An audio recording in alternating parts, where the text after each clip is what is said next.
Hey there, I thought I'd just do a little video introducing my new book on security ethics, commerce and crime in a polycentric world. Thrilled that it's coming out with Palgrave in their series New Security Studies, and I hope maybe teachers might find this book pretty useful. I think all teachers, were on the lookout for new and engaging material. And I think the chapters in this book, right, because they concern pirates and cartels and counterfeiters, right? These are, I think, are kind of high engagement topics for students, right? Because students, they love, like most, they just think about true crime podcasts, right, and the enormous range and reach those things have. Just super popular. And, I've tried out this material with undergraduates and MBA students, and, I think it does, it plays pretty well to an audience. But I think at the same time, it raises some quite sort of profound issues. The basic idea of the book, it kind of has a kind of a geopolitical premise, which is to sort of do ethics inside a geopolitical framework. And in this case, that the state structure that kind of underwrites or historically has underwritten business, at least in the modern Western world for a long time now, is sort of slowly eroding, or maybe in some places it's completely eroded. There's loads of places in the world where there really isn't a state guarantee of security at all. This has led some people to speak about something called the global precariat. And one of the people who looked at the book, was a military officer and said that indeed, the American military frequently gets requests from businesses where they feel at certain stations around the world, super threatened, and the American military is like, yeah, we don't have the wherewithal. That's outside of our remit to sort of get involved, right? So this then leads to this problem about what is the ethics of business supplying its own private security. And by that, I don't just mean,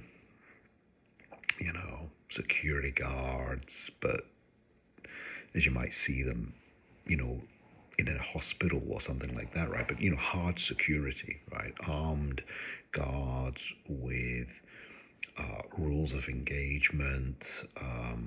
This is not rare, right? So I live in Baltimore City, and in the sort of expensive retail zones of the city, the retailers typically have cobbled together payments to private security firms, who walk around with bulletproof vests and firearms, right? And so you might say, oh, well, it's just America and all that, right? But actually, across the world, it's, super common. So this book kind of addresses, given that you have all these different kind of criminal factions, counterfeiters, spies, smugglers, then, just to what degree can you play hardball if you have to, right? And just what is the, in terms of security, right? Just what is the wisdom of standing your ground? Is attack the best form of defense, as Napoleon thought? Just like what kind of strategically should businesses be thinking about when they find themselves in severely compromised political and criminal conditions? And my point here is that, and what I try to show in the book, is that this is a very common problem. Somebody might think, well, isn't the answer kind of simple? That if it really gets to be as bad as I kind of try to document in some places, then yeah, all bets are off. What's ethical about it, right? Just sort of like defend your corner. But I don't think that's really I don't think that's how people think, right? I do sort of accept those thinkers, and the book depends upon this, right? That who think that the ethical doesn't go away, that the Hobbesian situation of just a kind of dog eat dog situation, that might on occasion arise, but for the most part, I don't think it does. And the book ends, the last chapter, before there's this kind of summation about geopolitics and business. The last chapter is about the US military manual, penned primarily by General Petraeus, which addressed the insurgency problems in Iraq and Afghanistan. And he makes this interesting, and so, I draw out this kind of what I think is a very philosophical idea embedded in the book, which that in insurgency situations, and I tie that, to sort of eco-terrorism situations, right, where business really has a kind of reputational legitimacy problem, but that in situations where legitimacy is a problem, then there has to be something that he calls perceptual legitimacy. You have to operate so that you are seen to affirm the dignity of those impacted by your actions.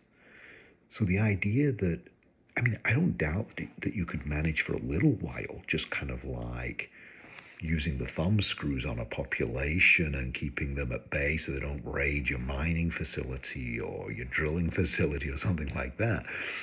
But it's not going to continue for very long, right? Because world history is pretty much about people seeking their dignity, rising up in anger when they feel their dignity has been assailed. And one of the perpetrators of that routinely, right, is business, right? So if business wants to have security, then it needs to facilitate perceptual legitimacy, which is the moral consideration of populations in and around and impacted by the business. So, premise of the book is this kind of idea of the disaggregating state that puts ethics inside a sort of a geopolitical framework, and I spend both the introduction and the conclusion kind of dwelling on that, and then it goes into 10 chapters which engage in the moral ways that businesses have.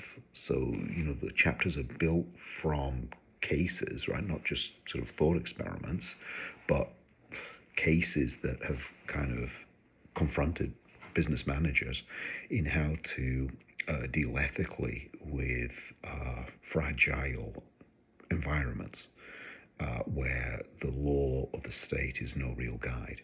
So I hope if you are a teacher, you might think some of the chapters are valuable, that you could do a kind of a cool class using one of the chapters. I think with Palgrave, most libraries subscribe to the Palgrave editions, and you can access it through your library, and your students could access it for free through your own library. I know that's true of my library at my university, Loyola University, Maryland.